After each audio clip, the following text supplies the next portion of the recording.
당신이 살이 찌고 살을 못 빼는 이유는 많이 먹어서가 아니라 야. Hey, what's up, guys? 안녕하세요, 피플리 문석기입니다. 이 영상을 보는 분들은 분명 다이어트를 하고 싶으신 분들일 거예요. 사실 다이어트는 정말 아주 쉽습니다. 이론적으로 먹는 양보다 소비하는 양이 많으면 살은 무조건 빠져요. 조금 더 생략적으로 말씀을 드리면 소비 칼로리가 섭취 칼로리보다 많을 때 살이 빠지고, 반대로 섭취 칼로리가 소비 칼로리보다 많을 때 잉여 칼로리가 생기는데, 그게 바로 지방이 전환이 되어 살이 찌게 되는 거예요.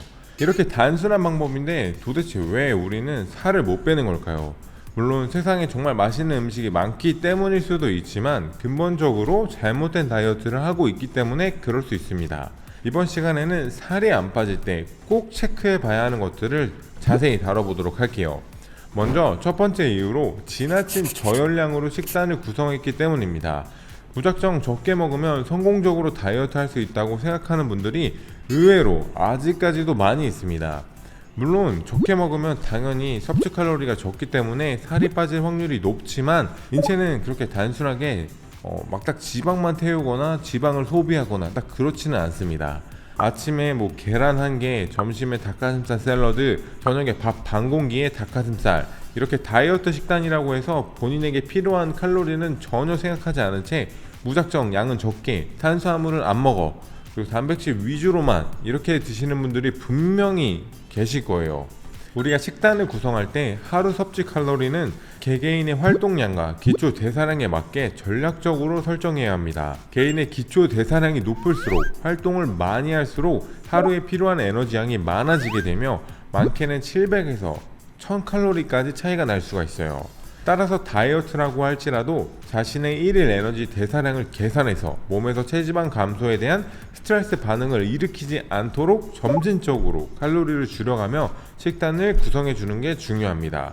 만약 지나치게 저열량으로 식단을 구성해서 먹게 되면 매우 빠른 속도로 체중이 줄겠지만, 체지방과 함께 근육도 쭉쭉 빠지게 됩니다. 근육이 빠지면 살이 처지고 기초 대사량이 떨어져 분명 다시 요요가 올 수밖에 없습니다. 실제로 극단적으로 초저열량식을 하게 되는 경우에, 초저열량식으로 인해 우리 몸에서는 대사 자체를 줄이게 되고, 에너지 균형을 담당하는 신경회로망이 에너지 소비량을 감소시키고 식품 저장 효율을 증가시키게 돼요. 이렇게 체중이 급격하게 줄어들게 되면 체지방뿐만 아니라 근육량 같이 제지방량이 같이 줄게 됩니다. 우리 몸에서는 이와 같은 비상 사태에 대비해 정상적인 식이 섭취를 했을 때 에너지를 조금 더 저장하고자 하며 결국은 근육을 잃고 체지방이 빠르게 늘어나는 악순환이 올 수가 있어요. 조금 더 쉽게 말씀을 드리면, 저열량 식단을 하면 인체는 생존 기제가 발생하여 적은 음식을 먹어도 최대한 많이 흡수하려고 하고, 평소에 소비하는 칼로리를 줄여 지방을 보존하려고 해요. 그래서 똑같은 밥을 먹더라도 저열량 식단을 하다가 먹으면 조금 더 흡수율이 높아집니다. 그래서 저열량 식단으로 극단적인 다이어트를 하시는 분들은 어느 순간 체중 감량의 정체기가 오게 되고, 조금만 먹어도 살이 찌는 체질로 변하기도 합니다. 결국 극단적인 다이어트를 하게 되면 단기적으로는 살이 정말 빠르게 빠지겠지만, 장기적으로 조금만 먹어도 살이 찌는 체질을 만들어 버리게 되는 거예요. 따라서 다이어트 식단을 하는데도 살이 안 빠진다면 내가 너무 적은 칼로리를 먹는 게 아닌지 꼭 점검해 보셔야 합니다. 오히려 이런 분들은 탄수화물 섭취량을 늘리면 대사가 활성화되어 오히려 살이 더 잘 빠질 수도 있습니다. 만약 식이 조절로 체중 감량을 하고 싶다면 전략적인 칼로리 결손을 만들어야 해요. 활동량에 따라 다르겠지만 하루에 소모하는 칼로리에서 500칼로리 정도 부족하게 섭취하도록 계획을 세우는 거예요. 실제로 힙서울 온라인 PT 식단팀에서는 회원님들 식단을 구성할 때 활동량에 따라 일주일에 0.5kg씩 체지방만 감량하는 것을 목표로 하여 구성해 드리고 있습니다.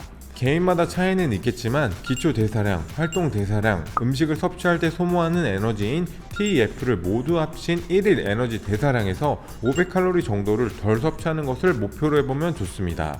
만약 적게 먹는 것이 너무 힘들다면 운동량을 늘려서 칼로리 결손을 만드는 것이 좋습니다. 운동과 식단을 병행하는 게 정신적으로도 지속 가능한 점에서도 제가 정말 추천드리는 방법입니다. 두 번째로는 운동을 점검해 보아야 해요. 운동을 하고 있는데 체중 감량이 원하는 만큼 되지 않는다면 운동 강도와 운동 시간을 점검해 보세요. 나즘에 따르면 운동 목적에 따라 반복 횟수, 세트, 강도, 속도, 휴식 시간은 다음과 같이 설정할 수 있다고 합니다. 여러분들의 운동 목적이 근육량의 증가에 있다면 근비대에 해당하는 구간을 눈여겨보고 이를 적용해서 운동해 보는 것을 추천드리겠습니다. 만약 이와 같은 내용이 어렵다면 운동을 하고 나서 힘들었는가를 그냥 생각해 보시면 돼요. 쉽게 하체 운동을 했다면 힘들어서 걷지 못할 정도로 운동을 해주셔야 제대로 한 거고, 어깨 운동을 했다면 어깨에서 불타는 듯한 느낌이 들어서 다음날 머리 감을 때 이렇게 팔이 안 올라가면 열심히 잘 하신 겁니다. 근육이 생기려면 우리 몸의 근섬유에 일상적인 자극보다 큰 자극을 주어야 하기 때문에 만약 힘들어야 운동이다 라는 것을 절대 잊으시면 안 됩니다. 집에서 운동을 많이 하신 거잖아요. 예, 맞습니다. 힘들었어요? 저는 사실 그만둘 생각을 하고 있다가 진짜요? 네. 너무 힘들어서요? 네, 너무 힘들고 이래서 운동을 할 때는 매 세트 동작을 이어갈 수 없을 정도로 강하게 느낌이 와야 하고, 마지막 3-4개는 정말 겨우 하실 정도로 힘들게 운동을 해야 근육량을 가져갈 수 있습니다. 혹여나 홈 트레이닝을 하는 분들이 근육을 만들기 위해 맨몸 운동으로만 만족하는 분들이 있는데, 사실 운동 초반에는 몸의 체중만으로도 충분히 근육량을 증량할 수 있지만 어느 정도 근육량이 올라가게 되면 더 큰 자극으로 근육에 상처를 주어야 해요. 홈 트레이닝 운동을 하시는 분들도 똑같이 덤벨을 활용해 꼭 근육에 충분한 자극을 주는 게 근성장에 도움이 될 겁니다. 오프라인이랑 온라인이랑 비교했을 때 저는 오프라인에서 운동을 한 번도 해본 적이 없는 오프라인 사람이어가지고. 안 가봤어요? 네. 헬스장은 안 가봤어요? 네, 아예 안 가봤어요. 아예 운동 처음 시작하는 걸 여기서 시작한 거여가지고. 네. 어땠어요? 온라인으로 하면 좀 집에서 그 정도의 강도의 운동을 할 수 있다는 것 자체가 너무. 또 운동을 너무 오래 하고 있지는 않은지 점검해 보셔야 합니다. 운동 시간이 길어지게 되면 근성장에 도움이 되는 것이 아니라 오히려 근손실이 일어날 수도 있어요. 많은 분들이 저강도 운동으로 굉장히 오랜 시간 운동을 하는데, 이런 경우 전체적인 운동 시간은 길지만 실제 운동 시간은 적고 세트 사이에서 휴식 시간이 길 수 있습니다. 파워리프팅처럼 긴 휴식 시간이 확보되어야 하는 경우를 제외하고는 운동은 집중해서 힘들게 짧게 진행하는 걸 추천드릴게요. 운동할 때 벤치에서 핸드폰 하지 마시고요. 이를 위해서는 세트 중간중간 쉬는 시간을 잘 체크해 봐야 하는데, 실제로 헬스장에 가서도 쉬는 시간 설정을 하지 않고 운동하는 경우가 정말 많은데, 자신이 생각한 쉬는 시간과 실제 쉬는 시간 사이에는 큰 차이가 있을 수 있으므로 한번 꼭 초시계를 켜서 체크해 보시길 바랄게요. 세트 사이 휴식 시간은 운동 강도에 따라 차이가 있겠지만 1분 이내로 설정해 두는 것이 좋습니다. 실제로 1분을 스탑워치로 재보시면 굉장히 빠르게 다음 세트를 수행해야 한다는 것을 분명 몸으로 느끼실 거예요. 세 번째로, 식단과 운동에도 문제가 없는데 살이 안 빠진다면 스트레스를 점검해 보셔야 해요. 이전 이론 영상에서도 제가 다룬 적이 있지만, 스트레스를 받으면 코티솔이라는 호르몬으로 인해 체중이 증가하고 칼로리가 높은 음식이 막 당기게 됩니다. 실제로 여학생들을 대상으로 스트레스를 받을 때 더 먹는다고 주장하는 그룹과 덜 먹는다고 주장하는 그룹을 나눠서 연구했더니, 스트레스를 받을 때 더 먹는다고 주장한 여학생들의 체질량 지수가 평균 2.3kg 정도 증가하고 복부 비만율도 더 늘어난 것을 확인할 수 있었어요. 또 실제로 미국에서 스트레스를 받은 사람들이 어떤 식품을 주로 선택하는지 알아보는 연구를 진행했을 때, 흥미롭게도 스트레스를 받지 않은 피실험자들은 건강하고 칼로리가 낮은 포도를 선택했지만, 스트레스를 받은 피실험자들은 M&M 초콜릿과 같은 칼로리와 당도가 높은 식품을 선택했어요. 게다가 코티솔은 단순히 체중 증가에만 영향을 주는 것이 아니라 지방이 복부에 쌓이도록 해서 각종 심혈관계 질환의 원인이 되기도 하는 내장 지방이 증가합니다. 따라서 정말 위의 요소들을 모두 지키셨는데도 불구하고 체중이 감량하지 않는 분들은 스트레스를 꼭 점검해 보셔야 합니다. 네 번째는 수면을 점검해 보는 게 중요해요. 수면 문제로 고생을 하거나 하루 5시간 이상 잠을 자지 않는 사람들은 신진대사량이 낮습니다. 그래서 렙틴과 그렐린이라는 배고픔과 관련된 호르몬의 영향을 받는다는 연구 결과가 있기도 합니다. 렙틴은 우리 뇌에 그만 먹으라고 신호를 보내는 호르몬이고, 위에서 생성되는 그렐린은 배고픔을 자극하는 호르몬인데요. 연구에 따르면 잠을 푹 자지 않는 사람들은 렙틴의 양이 낮고 그렐린의 양이 높다고 해요. 이는 음식을 더 많이 섭취해 살이 잘 찌기 쉽다는 뜻입니다.